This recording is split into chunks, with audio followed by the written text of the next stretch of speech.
And the bells have just rung at San Domenico. Again, I'm documenting the first time I'm seeing these places since lockdown. So there is San Domenico, where of course the head and thumb of St. Catherine of Siena are located.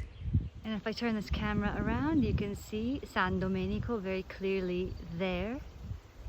And then our absolutely glorious cathedral, Santa Maria Assunta, that I showed you yesterday in all of its black and white glory.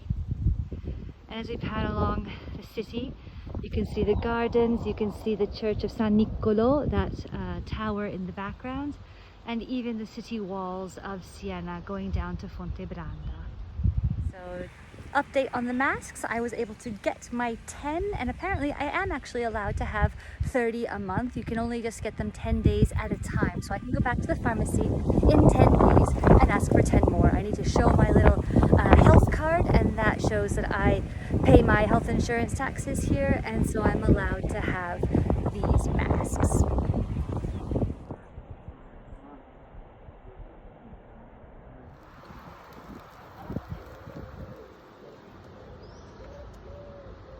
I have to say, I'm not so keen on this statue of St. Catherine of Siena, but it's right here in front of the fort, the Medici fort. And there's Catherine.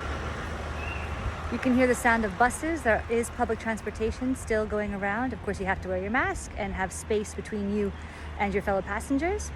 There are some cars circulating and children riding their bikes.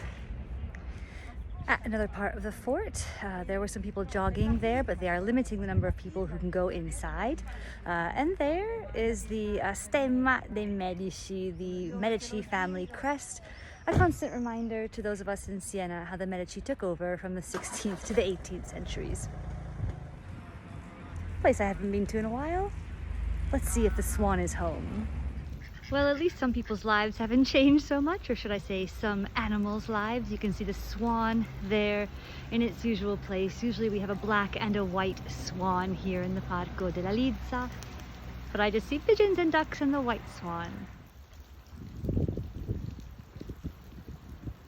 Another view of San Domenico and the cathedral, and behind me is the stadium for Robur Siena, the soccer team, the football club. Of course, there will be no games with spectators until 2021.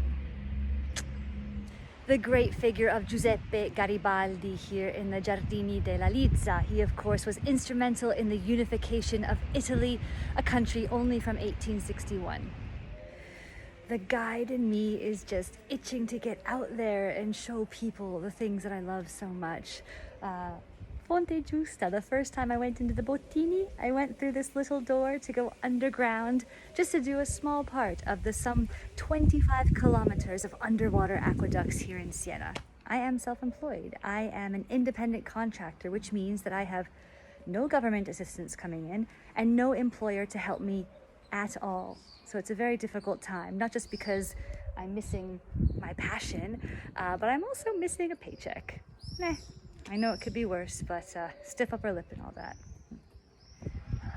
Well, there was a shot of me with the Dominican church in the background, so why not one with the Franciscan church in the background? That is San Francesco, the church dedicated to St. Francis of Assisi and the Franciscan order.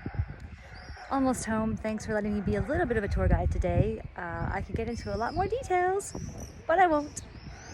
Just feeling accomplished that I have my masks and I got some fresh air, so that's a pretty good day.